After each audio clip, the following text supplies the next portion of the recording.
नमस्कार। दोपहर के 3:30 बज चुके हैं। आप देख रहे हैं आज तक। मैं हूं आपके साथ चित्रा त्रिपाठी। बड़ी खबर के साथ बुलेटिन की शुरुआत हम करने जा रहे हैं। पटना से एक खबर है जहां पर कुछ ही देर पहले केंद्रीय मंत्री राजनाथ सिंह ने बिहार के राज्यपाल से मुलाकात की है। राज्यपाल से मुलाकात के दौरान रक्षा मंत्री राजनाथ सिंह के साथ बीजेपी नेता सुशील कुमार मोदी भी मौजूद थे। हालांकि डिप्टी सीएम तक सुशील मोदी के नाम पर सस्पेंस बरकरार है। राजनाथ सिंह से कई बार ये सवाल पूछा गया, जिस पर उन्होंने कहा कि सही वक्त आने पर इसका भी जवाब मिल जाएगा। उधर कल शाम 4:30 बजे नीतीश कुमार बिहार के सीएम पद की शपथ 7वीं बार लेने जा रहे हैं। एनडीए विधायक दल के नेता का निर्वाचन हुआ है और श्री नीतीश कुमार जी सर्वसम्मत एनडीए विधायक दल के नेता निर्वाचित। भारतीय जनता पार्टी के भी विधायक दल के नेता के श्री ताराकिशोर जी निर्वाचित हुए और उप नेता के रूप में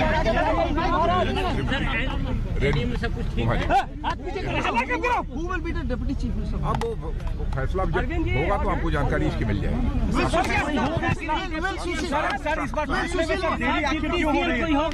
देरी क्यों हो रही है सर? फैसले में कहीं कोई देरी नहीं है। राजनाथ जी कोई डिप्टी सीएम होगा कि सभी को नहीं? जानकारी मिल जाएगी। डिप्टी सीएम होंगे कि नहीं? डिप्टी सीएम होंगे कि नहीं? जो भी होगा आपको समय पर जानकारी दे दी। सुशील मोदी जी सर होंगे कि नहीं सर? सुशील मोदी जी।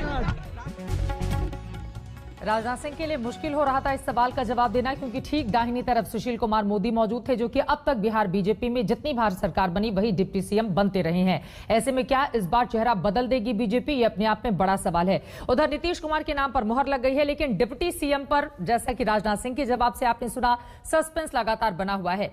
राज्यपाल से मिलकर बाहर निकले नीतीश कुमार ने भी सुशील मोदी के सवाल को टाल दिया। ये विधानमंडल दल की बैठक हो गई, उसमें फिर मुझे नेता के रूप में निर्वाचित किया गया।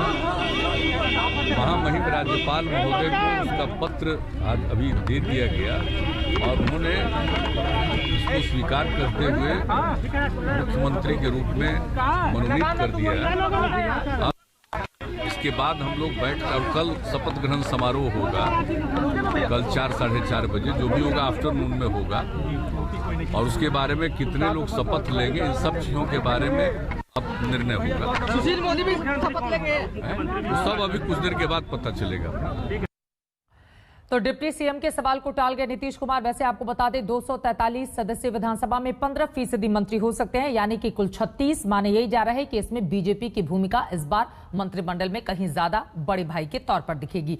सीधे रुक कर लेते हैं पटना का, जहां से इस वक्त हमारे साथ रोहित सिंह, हमारे संवाददाता, जुड़ चुके हैं। रोहित, ये जो डिप्टी सीएम का पेच है ना, अब तक तो हर जगह जब भी विधानसभा चुनाव होते थे और इलेक्शन में यही सवाल पूछा जाता था कि मुख्यमंत्री कौन होगा, क्या नीतीश ही बने रहेंगे? बिहार में भी ये सवाल बार बार खड़े हुए, लेकिन अब डिप्टी सीएम को लेकर इतना ज्यादा पेच क्यों फंस गया है?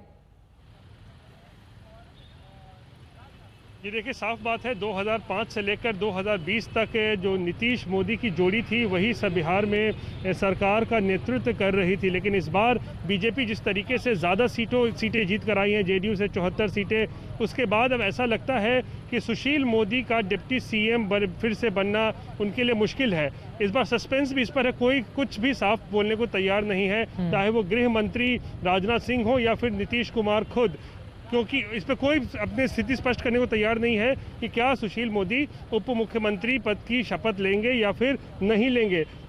चर्चा इस बात की भी चल रही है कि सुशील मोदी अगर यहाँ पर डिप्टी सीएम नहीं बनते हैं तो क्या वो दिल्ली की राजनीति यानी कि केंद्र की राजनीति में शिफ्ट किए जाएंगे बीजेपी के द्वारा, इस बात की भी चर्चा चल रही है। लेकिन फिलहाल सुशील मोदी की क्या भूमिका होगी नीतीश सरकार में, जो कि 15 साल से नीतीश के साथ काम कर रहे हैं, इसको लेकर अभी तक सस्पेंस जो है बरकरार है। यहाँ पर 3 बड़ी बातें रोहित, अगर हम अपने दर्शकों को बताएं कि अगर सुशील मोदी को डिप्टी सीएम नहीं बनाकर किसी और चेहरे को आगे करती है बीजेपी, तो उसके बारे में जाइए नहीं है। नीतीश कुमार और सुशील मोदी की जोड़ी एक दूसरे के करीब ज्यादा है। बीजेपी के नेता सुशील मोदी को लेकर कई बार इस पर सवाल भी खड़े करते रहे हैं। दूसरी बड़ी वजह, जिस तरह से तेजस्वी यादव उभर कर सामने आए हैं, 68 साल के हो चुके हैं सुशील मोदी। भविष्य में एक युवा चेहरा भारतीय जनता पार्टी को चाहिए, इस वजह से भी चेहरा बदलना उसको जरूरी लगता है। सत्ता विरोधी लहर का सामना जिस तरह से 15 सालों का नीतीश कुमार ने किया है। माना जा रहा है कि चूंकि डिप्टी सीएम के तौर पर सुशील मोदी भी एक चेहरा थे, इस वजह से भी चेहरा बदलकर हो सकता है भारतीय जनता पार्टी को इससे लाभ हो और अपने भविष्य की राजनीति को लेकर बिहार में आगे बढ़ना चाहती है बीजेपी। इस लिहाज से भी वो एक युवा चेहरे को देना चाहती है ताकि आक्रामक तरीके से वो बीजेपी बिहार में अच्छा कर सके। क्या ये तमाम वजह मानी जा सकती हैं रोहित, जिसको लेकर अब बीजेपी आगे बढ़ना चाहती है? यही कारण रहा, क्योंकि कोई दूसरी वजह नजर नहीं आती। अगर राजनाथ सिंह के साथ सुशील कुमार मोदी राजभवन जाते हैं, राज्यपाल से मुलाकात करते हैं और राजनाथ सिंह मीडिया के सामने सुशील कुमार मोदी की मौजूदगी में ये कहते हैं कि डिप्टी सीएम को लेकर कोई भी फाइनल फैसला नहीं है। देखिए, सुशील कुमार मोदी उप मुख्यमंत्री नहीं हो सकते हैं, इसकी जो है खबर उस वक्त मिल गई थी जब नीतीश कुमार एक अड़े मार्ग से निकलकर तमाम नेताओं के साथ राजभवन गए थे सरकार बनाने का दावा पेश करने के लिए, लेकिन सुशील मोदी उनके साथ नहीं थे। सुशील मोदी राजनाथ सिंह के साथ अड़े मार्ग से निकले और वो स्टेट गेस्ट हाउस गए, तो वहीं कहीं ना कहीं इस बात का अंदेशा लग रहा था कि सब कुछ ठीक नहीं है, शायद सुशील मोदी का पत्ता जो है वो कट चुका है और इसीलिए वो नीतीश कुमार के साथ राजभवन नहीं गए हैं, राजनाथ सिंह के साथ स्टेट गेस्ट हाउस गए हैं। और जाहिर सी बात है, भविष्य की बात करें तो बीजेपी इस बार बड़ी पार्टी बनकर सामने आई है। 5 साल अगले की बात करें तो जाहिर सी बात है सुशील कुमार मोदी के उम्र का तकाजा आपने किया, तो एक युवा नेतृत्व नहीं अगर हो तो कम से कम एक नया चेहरा जरूर चाहिए बीजेपी को, जो कि आने वाले 5 सालों के बाद बीजेपी का नेतृत्व कर सकता है बिहार में, जो सर्वमान्य हो, सर्वोपरि हो और सबको मतलब सारे नेता जो है उसके साथ खड़े हो सके। तो ऐसा कोई नेता आज के डेट में बीजेपी में शामिल नहीं है। गैलेक्सी ऑफ लीडर्स है बीजेपी के पास, नित्यानंद राय हो, राजनाथ सिंह हो, माफ कीजिएगा रविशंकर प्रसाद हो, गिरिराज सिंह हो, बहुत सारे बड़े बड़े चेहरे हैं, लेकिन क्या कोई चेहरा मुख्यमंत्री के तौर पर प्रोजेक्ट किया जा सकता है? ऐसा अभी तक नहीं लग रहा है। इसीलिए नीतीश कुमार का सहारा बीजेपी को आज भी लेना पड़ रहा है बिहार में सरकार चलाने के लिए। तो जाहिर सी बात है बहुत सारी चीज़ें को सोचकर जो है रणनीति में बदलाव किया गया होगा और ऐसा लग रहा है कि सुशील कुमार मोदी इस बार उप मुख्यमंत्री नहीं होंगे और जैसे कि खबरें आ रही हैं हो सकता है बीजेपी उन्हें केंद्र की राजनीति में शिफ्ट कर सकती है। बिल्कुल, राज्यसभा से भेजा जा सकता है सुशील कुमार मोदी को, इस तरह की बड़ी खबरें हैं। लेकिन 54 साल के उजियारपुर से जो बीजेपी के सांसद और केंद्र में मंत्री हैं नित्यानंद राय, इनको लेकर किस तरह की खबर? क्योंकि बीजेपी की लोकल लीडरशिप यानी कि बिहार के जिन नेताओं ने रैलियां की थी चुनावों के दौरान, माना गया था सबसे ज्यादा मेहनत नित्यानंद राय ने ही की है, तो इनको लेकर भी बहुत सारे कयास हैं रोहित।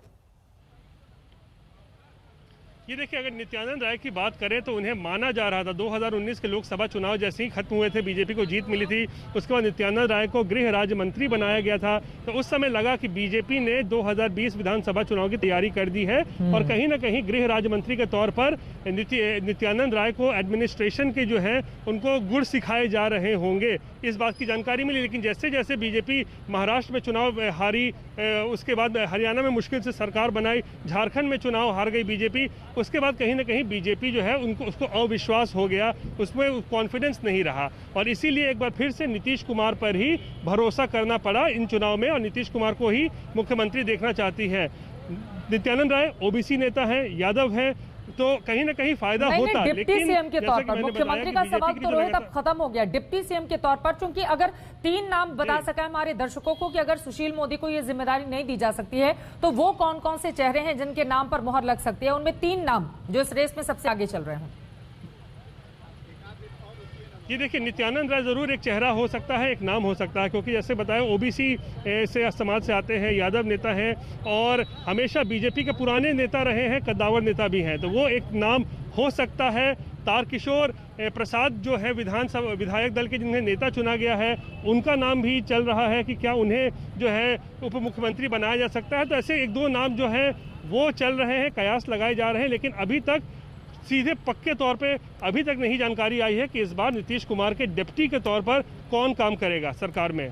ये अपने आप में काफी ज्यादा महत्वपूर्ण है कि डिप्टी के तौर पर कौन काम करेगा, इस पर मुहर नहीं लग पाई है। देखिए, भारतीय जनता पार्टी सोच समझकर कदम अपने आगे बढ़ाना चाहती है क्योंकि उसके पास एक सुनहरा मौका है। 74 विधायक उसके चुने गए हैं और जेडीयू काफी ज्यादा पीछे रह गई है 43 के साथ। इसी वजह से वो कोई एक ऐसा चेहरा आगे रखना चाहती है जिसके जरिए बिहार में मजबूती से बीजेपी आगे बढ़ सके। और साथ ही और बड़ी खबर आपको दे देते हैं, पटना में राज्यपाल से मुलाकात के बाद निकल चुके हैं राजनाथ सिंह। हालांकि सुशील मोदी उनके साथ मौजूद थे। डिप्टी सीएम के सवाल को टालते हुए उन्होंने ये कहा राजनाथ सिंह की ओर से कहा गया कि बहुत जल्द आपको इस बारे में जानकारी मिल जाएगी। लेकिन कल शाम 4:30 बजे नीतीश कुमार मुख्यमंत्री पद की शपथ लेंगे। 7वीं बार मुख्यमंत्री बनने जा रहे हैं नीतीश कुमार, जिसको लेकर तैयारियां अब शुरू हो चुकी हैं।